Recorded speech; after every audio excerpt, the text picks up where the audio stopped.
Masyarakat pertama harus mengetahui bahwa di Indonesia ini penyebab kematian nomor 1 adalah stroke, jantung nomor 2. Baik stroke maupun jantung itu adalah penyakit pada pembuluh darah. Dengan demikian upaya untuk mengetahui penyakit ini harus benar-benar menjadi hal yang kebutuhan kita.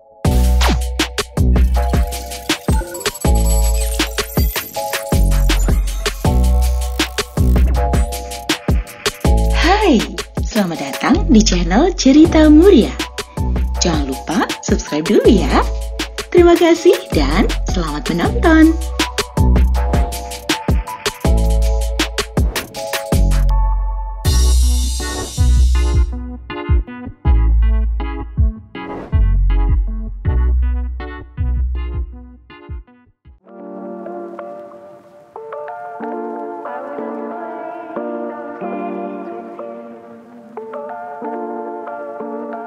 Ya, jadi stroke ini adalah penyakit gangguan peredaran pembuluh darah di otak.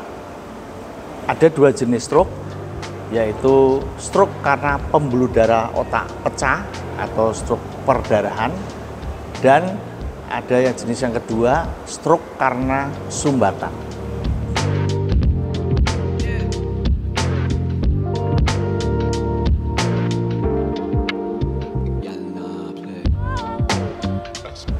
Jadi tergantung dari sebabnya, itu apakah perdarahan atau sumbatan. Secara umum mestinya frekuensinya itu lebih banyak kalau sudah memasuki masa usia lansia. Tetapi kalau kita lihat dalam prakteknya, dalam kejadian yang sekarang ini sering terjadi, sudah lebih banyak stroke muncul pada usia yang lebih muda.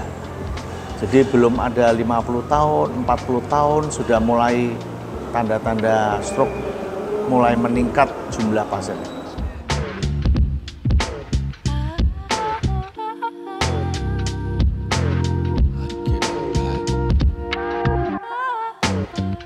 Jadi seperti yang saya katakan di depan tadi, stroke-nya ada dua jenis. Dengan demikian sebab-sebabnya dan bahkan nanti pengobatannya juga berbeda. Pada stroke karena perdarahan, yang paling sering adalah tekanan darah tinggi.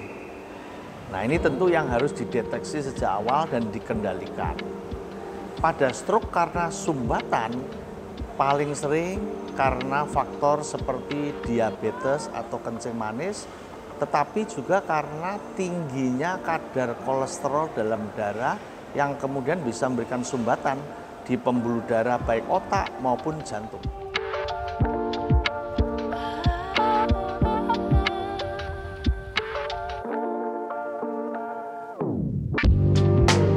Baik, kalau stroke karena perdarahan biasanya disebabkan tekanan darah tinggi. Nah, salah satu yang merupakan bisa atau terkait dengan tekanan darah tinggi adalah makanan-makanan yang mengandung garam terlalu banyak. Nah, ini tentu yang harus dihindari. Kalau kaitannya dengan stroke karena sumbatan, di mana disebabkan bisa karena diabetes atau penyakit kencing manis, berarti gula harus dibatasi. Kalau karena kolesterol, berarti kolesterol yang jahat itu yang harus kita hindari. Makanan-makanan yang banyak mengandung kolesterol tentu sedapat mungkin kita batasi. Nah, tetapi perlu diketahui juga bahwa baik karena sumbatan, karena faktor makanan tadi, ataupun karena tekanan darah yang tinggi, pada kedua-duanya dibutuhkan olahraga, atau yang lebih tepat sebenarnya adalah latihan fisik. Jadi kegiatan-kegiatan rutin yang teratur sehari paling tidak 30 menit, seminggu 5 kali, itu baik. Kalau makanan-makanan yang mengandung gula, lemak, itu kan dibongkar dengan latihan fisik seperti ini.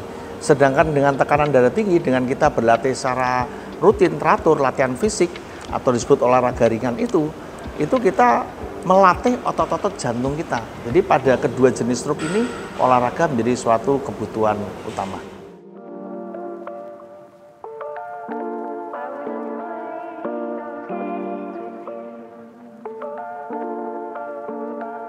Ya, jadi stroke ini gangguan peredaran pembuluh darah di otak. Otak kita itu unik, ada dua belahan, kiri dan kanan. Jadi otak kanan mensarapi tubuh bagian kiri, otak kiri mensarapi tubuh bagian kanan. Sehingga biasanya gejala stroke, gangguan peredaran pembuluh darah di otak itu pada separuh sisi tubuh kita.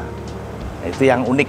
Misalkan merot, di separuh merot, ngiler keluar air liurnya. Kemudian gangguan di separuh tubuh, mulai dari lemes atau bahkan sampai lumpuh. Kalau seperti kesemutan kayak gitu, kalau separuh sisi patut kita curigai. Kalau tidak separuh sisi tubuh kita, belum tentu.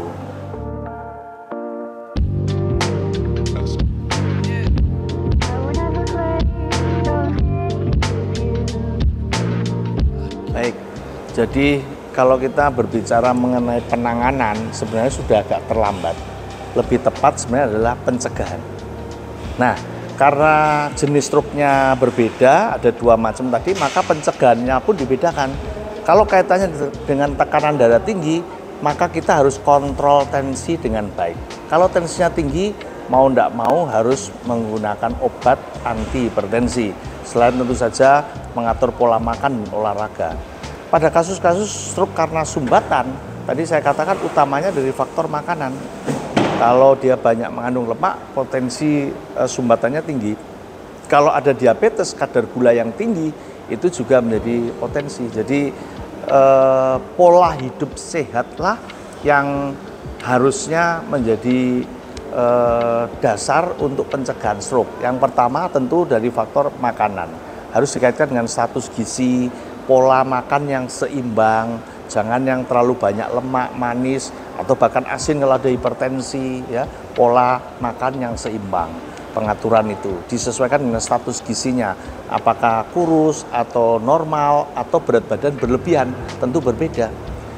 Yang kedua adalah tentu kaitannya dengan aktivitas fisik yang rutin, ya, olahraga ringan 30 menit setiap hari, seminggu 5 kali, itu merupakan satu hal yang penting dalam pencegahan.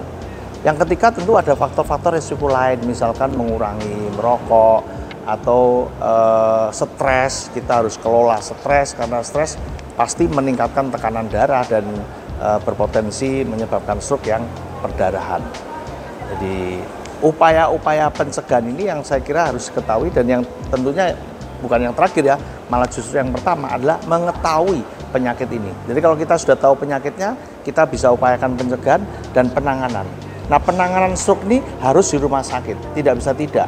Ada waktu periode emas sejak terjadinya gangguan stroke itu sampai nanti supaya kita dapat meminimalisir risiko kecacatan dan kematian itu 4,5 jam.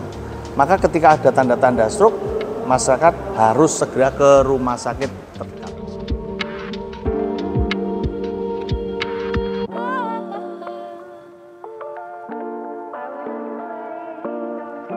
Baik, jadi kalau makanan ini kaitannya tadi, ya, kalau ada diabetes, maka tentu saja yang makanan mengandung karbohidrat yang tinggi harus dihindari, lebih banyak sayur.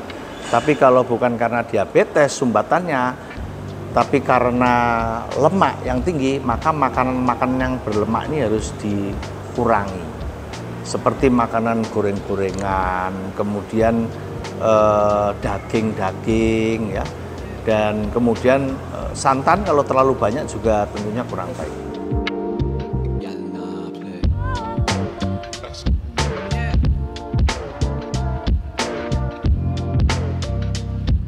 Baik, saya kira masyarakat pertama harus mengetahui bahwa di Indonesia ini penyebab kematian nomor 1 adalah stroke, jantung nomor 2.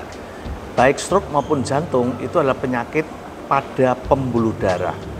Dengan demikian, upaya untuk mengetahui penyakit ini harus benar-benar menjadi hal yang kebutuhan kita. Karena setelah kita tahu penyakitnya, maka kita berusaha menjaga pola hidup kita, menyesuaikan, sehingga kita bisa melakukan pencegahan jangan sampai terkena penyakit stroke atau penyakit jantung.